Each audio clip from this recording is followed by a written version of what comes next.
just like many teams don't have a plethora of running backs. And Tom, they might not know what to do here with Aaron Jones or A.J. Dillon and those guys. So Aaron Jones still dealing with a hamstring.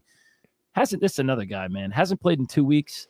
Still only played one game. Still the RB24. It's just crazy. He had that one massive week. I don't think anybody else in this backfield is really capable. I mean, Jordan Love leading the Packers here 2-1, but can we expect Jones back? Well, we'll see. He's truly questionable for tomorrow night's game. The good thing is it's the first game of the week, so if he doesn't play, just take him out of your lineup. It's a hamstring injury. We saw him injure it on that 30-something yard touchdown catch he had in week 1. And as we've talked about on the show, it takes really the top end speed for that hamstring to really get stressed. I mean, of course, it's working with any kind of running, but at the top flight speed, like on a 30, 40-yard touchdown run, that's when the hamstring really gets strained. So because of that, we don't really see running backs get to that top speed on every play. So we don't actually see any dip in fantasy production for running backs when they return from a hamstring injury. No dip in snap rate either. If Jones is playing tomorrow, which you'll know because it's the first game of the week, you start him. If he's not playing, well, it's as simple as you take him out and you put him on your IR and you pick up, like you said the other week, you pick up someone random that even if you stash them on your bench, just as to hope that they go off. So while his status is still in the air, it's at least an easy decision since it's the first game of the week. Well said. I'm glad it makes an easy decision. And we have to just reiterate it. I'm going to go over it again because there's so many people that don't do it. If one of your players is out, put them on IR and pick up a backup running back. It's a cheat code. You're probably going to hit one out of every 20 or 25 times. When you do hit, again, it could be Rico Dowdle from the Cowboys. It could be Sean Tucker from the Bucks. It could be any of those guys. Could have been Jerome Ford. Go for it. It could have been Jerome Ford. Take a flyer.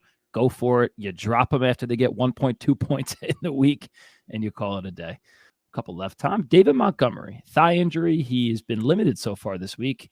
What do we got on him? Yes, so if we remember when he got injured, he said himself he'll probably be out a few weeks. So far, he's been out 1 week. When we hear reports of a thigh injury, that's pretty much always a quad injury, so we're going to roll with that. Think about how involved the quad is in running and cutting and stopping and starting. It's super involved in that. It's one of the stronger muscle groups and more powerful muscle groups we have. So even if he does suit up tomorrow, I would not expect him to be 100%. He's been limited in practice, and we see about a 10% re-injury rate with quads and a 16% drop in fantasy production for running backs. So I understand the running back landscape sucks. So if he does play and you have no choice, sure, you can play him. But if you're in a fortunate situation where you've got a couple guys to pick through, I would consider leaving Montgomery on the bench this week if he does suit up tomorrow night. Simply because it's unlikely that he's 100%. We see this average decline in production for running backs, 16%. That's not nothing. And I just think they want to keep working Gibbs a little bit more. So I'm a little bearish on Montgomery this week if he plays.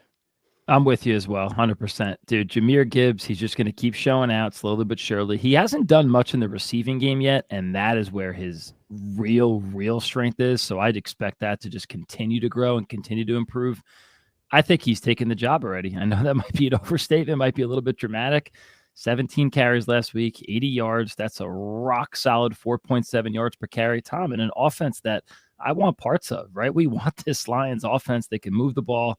And again, I know he's going to add more in the receiving game. So I think Gibbs, even when Montgomery does come back, you're going to see a lot more Gibbs, even on early downs. You're probably going to get your Montgomery, first down carries and maybe some goal line. But I think Gibbs is going to continue to take step forwards. And then Sam Laporta, suddenly a must-start tight end, man. He's tight end 2 right now. And your prediction for a rookie tight end finishing in the top 10 is looking good. How about top 2? And last guy, Tom, a guy that everybody's been holding on to is Christian Watson. Hamstring, hasn't played a snap yet, right? What do we got for him? He says he's playing this week. He has been limited in practice. I'm continuing to be very cautious. If he does play, I think it's a trap. High re-injury risk for that hamstring. Remember, he's already injured this hamstring before last season or maybe the season before. And he's a speed receiver. So, like we talked about earlier with Aaron Jones, the hamstring gets stressed the most at top end speed, like receivers like Watson get to on a regular basis. So, if he's not 100%, which if he's only limited in practice this week, he's not 100%. He's probably not going to have his top end speed, but he's still going to push for it, which could easily lead to a re-injury.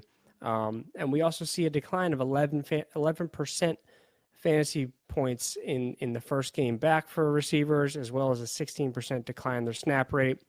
I'm not starting him anywhere, but continue to hold him. Really great player. I just want to see him get through a week or two before I put him in my lineup. Bench him this week. Be patient. Watch how he does. Act accordingly. There's plenty of guys. I agree with you fully on this. I'm benching him. There's no way. There's plenty of guys that would play over him, including probably his teammate. Romeo Dobbs has been fine. Jaden Reed, maybe. That's a risk. But I think there's no bigger risk than playing Christian Watson in his first game back.